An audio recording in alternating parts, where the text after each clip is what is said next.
everyone, I am Nishu, and till yet children, I have finished in my previous videos the characteristic features, the silent features of Kingdom Monera.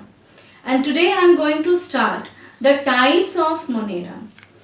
And you know that Kingdom Monera is divided into two types, that is your Archaebacteria and Eubacteria. So children, let us begin with the first type, Archaebacteria.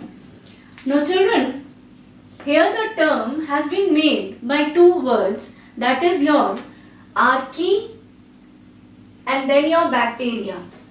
Now children, archae means ancient or primitive and bacteria belongs to Kingdom Moneran organisms. So by the name only children, it is clear that this type of bacterians have evolved on the earth primitively in the ancient periods during the time of evolution. So children, Archaebacteria is a type of ancient or primitive type of bacteria. Now children, Archaebacteria is having a very rigid cell wall. It is a very strong, very rigid cell wall, and its rigidity is because of the chemical called as muramic acid.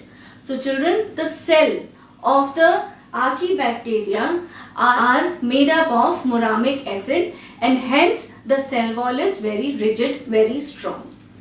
Now children, if I move to the habitat of Archaebacteria, what are the places where your Archaebacteria can be found, where they survives? So children, always remember, these type of bacteria having a very rigid cell wall, they survive all the type of extreme conditions. Now, what are those extreme conditions? Extreme conditions are like in high salt concentration area, now then your high temperature and oxygen free marshy area. Children, these type of Archaebacteria, these type of primitive bacteria, they can survive in all the type of adverse, in all the type of extreme conditions.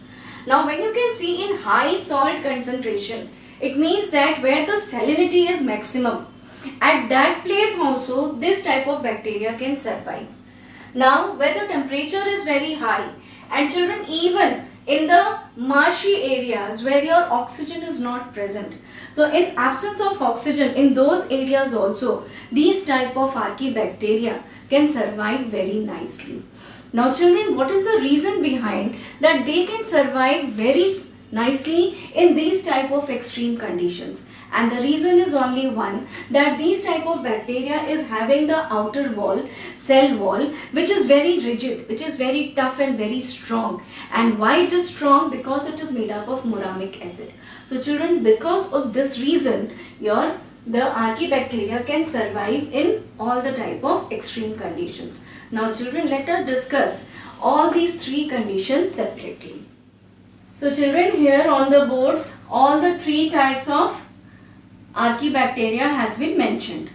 So if I start with the first name, you can see that I have written halophytes. Halophytes. Now children, halo means saline. The term halo means saline. And phytes means to love. So what does it mean? It means that these type of bacteria, they love to live in the places where your salinity is more. Salinity is in high concentration. So children, halophytes, what does it means? That all the organisms, halophytes organisms, they survive in high salt concentration area.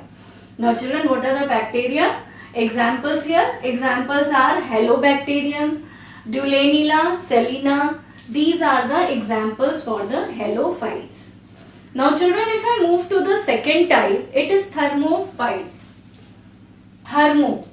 Thermo means temperature. Phytes means loving. So again by name it is clear that these type of bacteria, they love to live in extreme high temperature. So children, here they survive in high temperature area, and the examples are Thermoplasma and Pyrococcus. Many more are there, but these are the few. Now children, if I move to the third type, it is methanogen. By the name again it is clear. Methanogen, it means that methane. Methanogen, it has been taken from methane. Now children, where is methanogen bacterium present? They are present in the gut of the cattle. Now, in the cow dung, in all such places your methanogenic bacteria are present. So children, these methanogens, these are the primitive type of bacteria, archaebacteria, which survive in oxygen-free marshy areas where your oxygen is not available. Now children, examples are Methanobacterium, Methanococcus and your Methanothermus. Now children, I have discussed till yet the three types of archaebacteria. Now after discussing the habitat and the types, now I will be moving to the nutrition of the archaebacteria.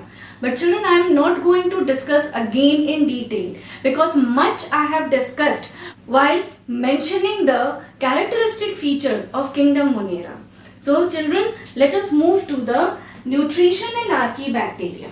Now children, some of the archaebacteria are heterotrophs and many of them are chemotrophs. Now children, if I talk about heterotrophs, you are knowing that they may be parasitic, they may be saprophytic, they may be symbiotic. And when I discuss about the chemoautotrophs, then I have discussed about methogenic bacteria also. Hope you remember I discussed in the chemoautotrophs about nitrifying bacteria, iron bacteria, sulfur bacteria, hydrogen bacteria, methane bacteria. So these, some of them are many of them are, they are chemoautotrophs. So children, this part I am not discussing again because I have explained in detail in the characteristic features of kingdom Monera. So children, now I have finished this archaebacteria. Hope you have understood. Thank you.